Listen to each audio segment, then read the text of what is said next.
Qeverisja lokale dhe politika është botimi nga autori i librit Agim Krasniqi, të cilin e kam në studio për të na dhënë më shumë detaj rreth këtij libri. Përshëndetje, mirë se na erdhët në studio. Mirë se gjeta, mirë mëngjesi. Kënaqësi t'ju kemi këtu. Faleminderit gjithashtu. Do doja të marrja pak më shumë detaj rreth këtij libri.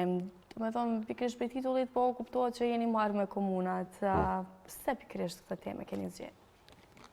Po, duke qenë se botimi im para këtij libri kishte të bënte me demokracinë si formë e qeverisjes apo si formë e pushtetit dhe bazuar edhe në zhvillimin e demokracisë që pikërisht fillon nga pushteti lokal si fundament i ndërtimit të një qeverisje demokratike, pata dëshirë që ta kompletoj një farë forme pushtetin si sistem edhe politik, por edhe organizativ mbi bazën e parimeve demokratike. Po, ka qenë edhe një faktor tjetër determinues që më ka shtyrë t'i qasim kësaj, teme, ka pas bëj edhe me mungesën e literaturës sa i përket organizimit të pushtetit lokal në gjuhën shqipe, sepse studentët tanë zakonisht i referohen internetit, konkretisht të materialet të cilat dalin nëpër internet, por pastaj ka qenë një farë forme shtytse për punën time edhe procesi politik i Kosovës, sidomos gjatë organizimit të pushtetit lokal që ndërlidhet me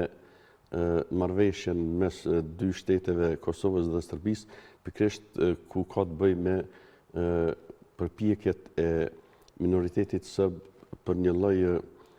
autonomie apo ta quaj ashtu përmes një asociacionit i cili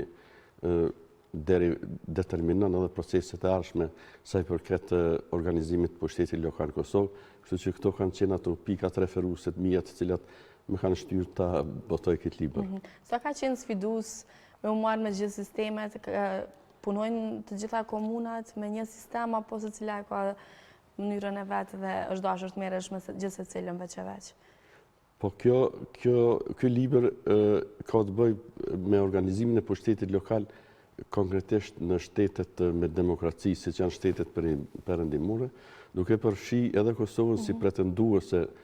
do të thotë përpjekjeve për të qenë pjesë e këtij mekanizmi, domethënë evropian, që është Bashkimi Evropian, dhe kam paraqitur apo kam bërë krahasimin mes shteteve se si funksionon pushteti lokal për të ardhur deri te Kosova. Sepse gjitha shtetet organizimin e pushtetit lokal e bazojnë mbi kartën evropiane të qeverisjes lokale, e cila përcakton autonominë e pushtetit lokal, pothuajse janë gjitha shtetet e kanë fundament kartën evropiane të pushtetit lokal, apo si quhet edhe parimi i subsidiaritetit, që nënkupton autonominë e pushtetit lokal. Dhe në libër lexuesit mund të gjejnë disa shtete se si është i organizuar pushteti lokal, sepse varësisht prej specifikave të organizimit, edhe ndryshon, domethënë ajo forma e funksionimit të pushtetit lokal, sepse dihet që niveli themelor i pushtetit lokal është komuna, ndërsa ka shtete të cilat kalojnë mbi këtë nivel, domethënë niveli i parë i pushtetit, mbi këtë nivel dhe janë të organizuara siç ne i hasim në literaturë, në qarqe, në provinca, në krahina, në distrikte, kështu që këtu bëhet dallimin mes pushtetit lokal, mirë po parimi themelor i gjitha këtyre shteteve, të cilët e organizojnë pushtetin lokal, është parimi i autonomisë vendore apo autonomisë lokale, që derivon nga e drejta për të organizuar pushtetin lokal, të përcaktuar me kushtetut, legjislacion dhe e gjithë kjo duke u bazuar në dokumentin bazik që është Karta Evropiane për qeverisje lokale. Kjo kartë është funksionale, do të merret për bazë edhe në vendin tonë? Po, patjetër që merret në vend, sepse gjitha shtetet e Bashkimit Evropian, edhe ato pretenduese që të futen në Bashkimin Evropian, i kanë kriteret të përcaktuara, të cilat duhet të zbatojnë, në mënyrë që qytetarët e gjithë kjo shkon në interesin e përgjithshëm qytetar që pushteti apo qeverisja të ofrohet sa më afër qytetarët që ata ta ndjejnë pushtetin, kuptimin pozitiv të fjalës, dhe kjo është ajo domethënë rruga përmes të cilës qytetarit realizojnë të drejtat e veta të garantuara me kushtetut, me legjislacionin lokal, e cila bazohet në parimet, domethënë demokratike apo parimi themelor që në këtë rast është parimi i decentralizimit, që nënkupton zbritjen e pushtetit nga niveli qendror tek niveli lokal në forma dhe specifika të ndryshme. E qartë. Ndërkohë përveç Kosovës, për cilat shtete jeni fokusuar në këtë libër? Po këtu kam përmendur disa shtete perëndimore, siç janë Anglia, Gjermania, Italia, Franca, disa shtete tjera të cilat janë pjesë e Ballkanit, siç është Maqedonia. Në Shqipëri jam fokusuar shumë, sidomos reformën e fundit që e ka kalu, apo akoma është në proces të reformimit të pushtetit lokal, sepse atje nuk ka pas një qëndrueshmëri, Shqipëria nuk ka pas një qëndrueshmëri sa i përket organizimit të pushtetit lokal, dhe me reformën e fundit, legjislacionin e fundit që e rregullon do të thotë të pushtetin lokal, aty edhe Shqipërisë ju kam fokusuar bukur gjatë. Sa i përket Kosovës, ne jemi pothuaja të konsoliduara sa i përket organizimit të pushtetit, formës së organizimit të tij, formës së funksionimit të tij, raportet mes nivelit lokal dhe nivelit qendror, si dhe mekanizmat të cilat ushtrojnë mbikëqyrje sa i përket funksionimit të këtij pushteti. Në formë të organizimit dhe funksionimit, ne mund të themi që jemi jashtëzakonisht mirë, sepse i kemi vu ato themelet apo parimet e pushtetit demokratik, ndërsa sa i përket efikasitetit dhe cilësisë së shërbimeve, kjo mbetet tek qytetarët ta vlerësojnë se sa ata janë të kënaqur me shërbimet të cilat i ofron ky pushtet. Ndërkohë, kujt i drejtohet, le të themi, ky libër? Përmendet që studentët tashmë do ta kenë një databazë, le të themi, të informata pa pasur nevojën që të drejtohen për internet, të marrin të dhëna që jo gjithmonë janë të dorës së parë, jo gjithmonë janë të sakta. Tjetër kush do të përfitonte nga ky libër?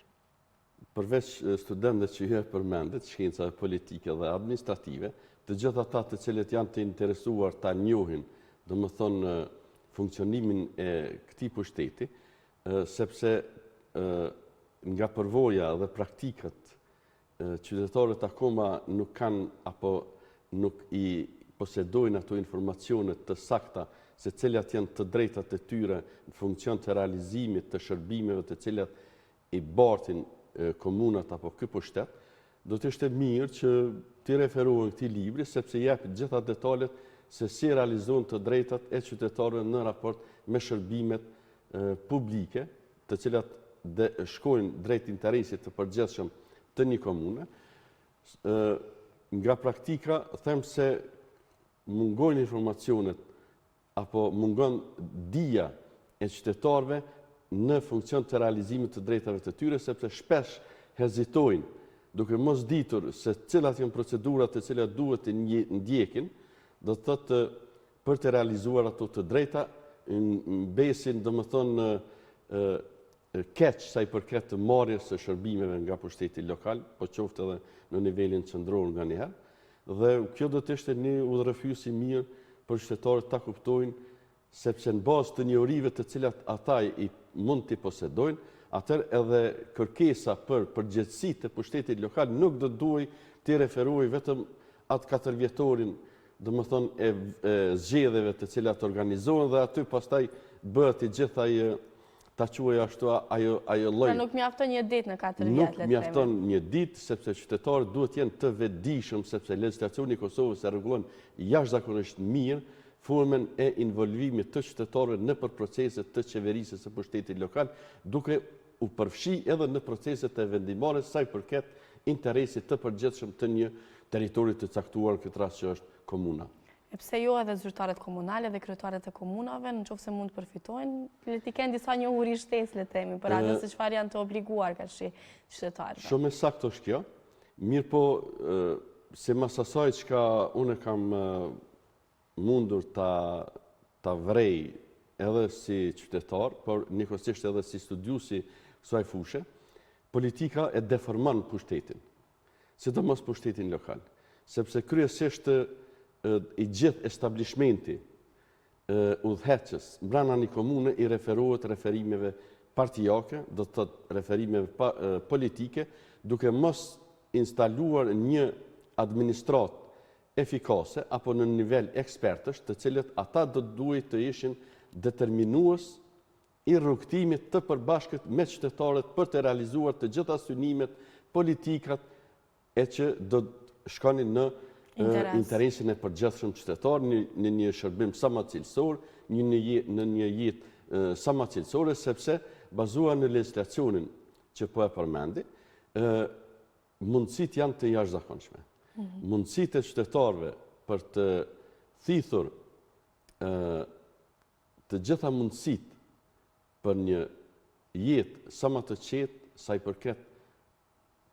komunës e cila do duhet të ishte ekskluziv në shërbim qytetarëve, sepse dihet që komunat kanë një autonomi bukur të theksuar, llogaritet si në një mini shtet brenda një shteti, sepse kanë kompetenca të garantuara thash edhe njëherë me kushtetut, është domethënë në interesin e vetë demokracisë, e vetë konsolidimit të saj dhe konsolidimit institucional në fushëveprimtarinë apo mandatin që qytetari, sepse strukturat udhëheqëse duke përfshi domethënë asamblen komunale dhe kryetarin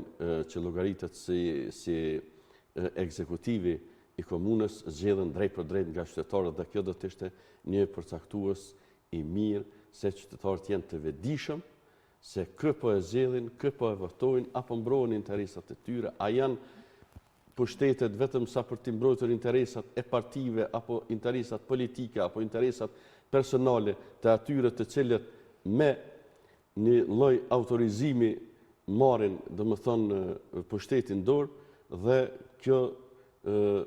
do të ishte një